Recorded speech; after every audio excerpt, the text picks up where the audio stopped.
How to delete account on Instagram. Hello everybody, welcome back to my channel. This is me Bipin Bisnath, and today I'll guide you on how you can delete your Instagram account.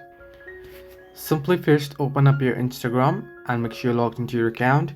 Now in order to delete your account, first tap on the profile icon at the bottom right corner and then tap on the hamburger icon at the top right corner. Once you do so, head into settings and privacy, and the settings and privacy you'll find the option account center. You want to tap on it, and here you'll be headed to this account center page. You want to head into personal details option. Under personal details you can see account ownership and control. Tap on it and then tap on deactivation or deletion. Then select your particular Instagram account that you wish to delete. If you have multiple accounts will show up here, so make sure to tap on the correct one. And then you can see deactivate account or delete account option. Simply make sure the blue check mark is on delete account option by tapping on it, and then tap on continue, entering your password, and you'll be good to go. So this way you can easily delete your Instagram account. Hope this helps you. Do like and subscribe, and do not forget to leave a comment down below if you have any further issues.